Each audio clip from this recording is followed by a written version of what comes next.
দেখতে দেখতে আবার চলে আসলো কোরবানির ঈদ। ঈদ যেন আমাদের জীবনে একটা পরম শান্তির আর পরম আনন্দের একটা জায়গা। আমি স্পেশাল একটা খাবার নিয়ে এসেছি, যেটা মিষ্টি ডেজার্ট। আর এটা কিন্তু ঈদের দিন বিকালে অথবা তারপরের দিন বিকালে আপনি খুব সহজেই মেহমানদারি করতে পারবেন। যে কেউ এটা খাওয়ার পরে আরেকবার আপনার কাছে খেতে চাইবে। আশা করছি ভালো লাগবে। তো চলুন শুরু করি। এখানে আমি সাবু নিয়েছি। সাবুটা নিয়ে আপনাদের সাথে দুই একটা কথা বলবো। সাবু কেনার সময় আমরা কিন্তু একটু বিপাকে পড়ে যাই।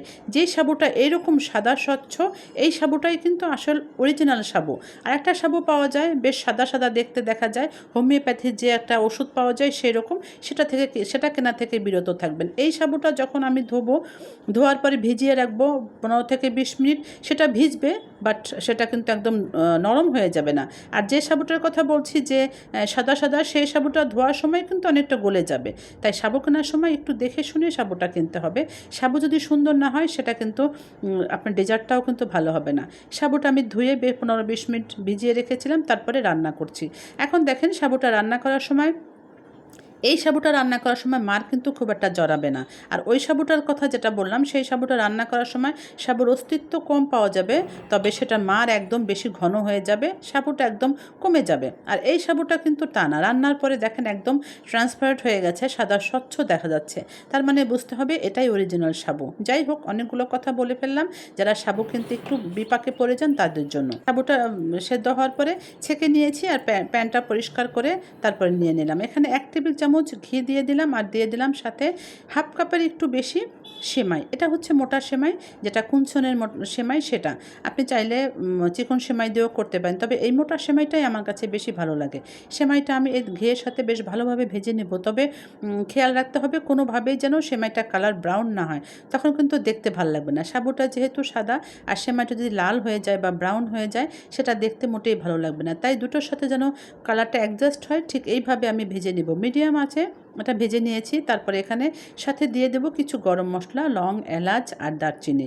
এলাচটা আমি মুখটা ফাটিয়ে দিয়েছি, যেহেতু অল্প মশলা, গরম মশলা মুখটা ফাটিয়ে দিলে খুব সুন্দর একটা ঘ্রাণ বের হবে।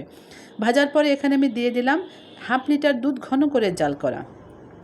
দুধটা আমি এখানে দিয়ে তারপরে মিশিয়ে নিয়েছি। চুলার জালটা কিন্তু একদম কমিয়ে দিয়েছি, তা না হলে কিন্তু দুধ খুব সহজেই ঘন হয়ে যাবে আর এগুলো রান্না হবে না। দিয়ে দিলাম সাথে আমি 2 টেবিল চামচের একটু বেশি গুঁড়া দুধ। চাইলে আপনি কিন্তু এখানে কনডেন্স মিল্কও দিতে পারেন, তবে সেক্ষেত্রে কিন্তু চিনি দেওয়া যাবে না। আমি যেহেতু কনডেন্স মিল্ক দিচ্ছি না, তাই আমি এখানে 1.5 টেবিল চামচ চিনি দিয়ে দিলাম। চিনিটা এর বেশি কিন্তু কোনোভাবে দেওয়া যাবে না। প্রথমে চিনি দিয়ে মিষ্টি করে নিলে পরে যে আমি আরও কিছু ইনগ্রেডিয়েন্টস অ্যাড করব, তখন এটা খেতে ভালো লাগবে না। তো আমি এখানে দুধ দেওয়ার পরে বেশ ভালোভাবে মিশিয়ে নিয়েছি। যখন দেখলাম দুধটা একদম সুন্দরভাবে মিশে গিয়েছে, তখন আমি এখানে দিয়ে দিলাম স্বাদের জন্য সামান্য একটু লবণ। আপনারা সবাই যারা আমার ভিডিও দেখেন তারা সবাই জানেন আমি মিষ্টি জিনিসও সামান্য একটু লবণ দিই। আপনি যদি চান যে লবণ দিবেন না, সেক্ষেত্রে আপনি লবণটা স্কিপ করতে পারেন। এই অবস্থায় এসে আমি এখানে সাবুগুলো দিয়ে দিলাম। সাবুটা কিন্তু একদম গোটা গোটা আছে, একটাও কিন্তু ভেঙে যায়নি। তাই সাবুটা কেনার সময় আবারও বলছি, একটু সাবধানতা অবলম্বন করতে হবে, দেখে শুনেই সাবুটা কিনতে হবে। সাবু দিয়ে বেশ ভালোভাবে মিশিয়ে নিয়েছি। চুলার আঁচটা এখন মিডিয়ামে রেখেছি এটা রান্না হওয়ার জন্য। রান্না যখন সব কিছু যখন মিশে যাবে, সব কিছুই তো অলরেডি রান্না করাই আছে, সব কিছু যখন মিশে যাবে তখন আমি গরম মশলাগুলো উঠিয়ে নিয়েছি, কারণ খাওয়ার সময় গরম মশলা দাঁতের নিচে পড়লে সেটা মোটেই ভালো লাগবে না। যখন রান্না হয়ে যাবে ঠিক এই অবস্থায় আমি সামান্য একটু জাফরান দিয়ে দিলাম, ভালো একটা কালার আসবে আর সুন্দর মিষ্টি একটা ঘ্রাণ আসবে। এইভাবে নেড়েচেড়ে এটা রান্না করে নিতে হবে, তবে খেয়াল রাখতে হবে কোনোভাবেই যেন একদম ঘন হয়ে না যায়, সেটা কিন্তু খেতে ভালো লাগবে না। চামচ দিয়ে দেখাচ্ছি যে আমি কতটুকু ঘন করেছি। দেখেন এতটুকু, এইরকম ঘন করার পরে এটা আমি তুলে নেব। বেশি ঘন হয়ে গেলে কিন্তু সেটা খেতে ভাল লাগবে না, আর এটা সার্ভ করতেও ভাল লাগবে না। তো এইভাবে যদি ঘন হওয়ার পরে নামিয়ে নেন, সেটা কিন্তু ভালো হবে। নামানোর পরে ঠান্ডা হওয়া পর্যন্ত আপনি নেড়েচেড়ে মিশিয়ে নেবেন, তা না হলে কিন্তু উপর থেকে একটা সর পড়ে যাবে, সেটাও ভালো লাগবে না। তো আমি এটা সার্ভিং ডিশে এটা সার্ভ করে নিয়েছি। এখন আবার দেখাচ্ছি কতটুকু ঘন আছে। এই অবস্থা আমি এর উপর দিয়ে কিছু ফ্রুটস দিয়ে দিচ্ছি, যেমন আপেল, কলা, খেজুর, কিশমিশ, আপনার কাছে যেটা থাকবে আপনি সেটাই দিয়ে দিবেন।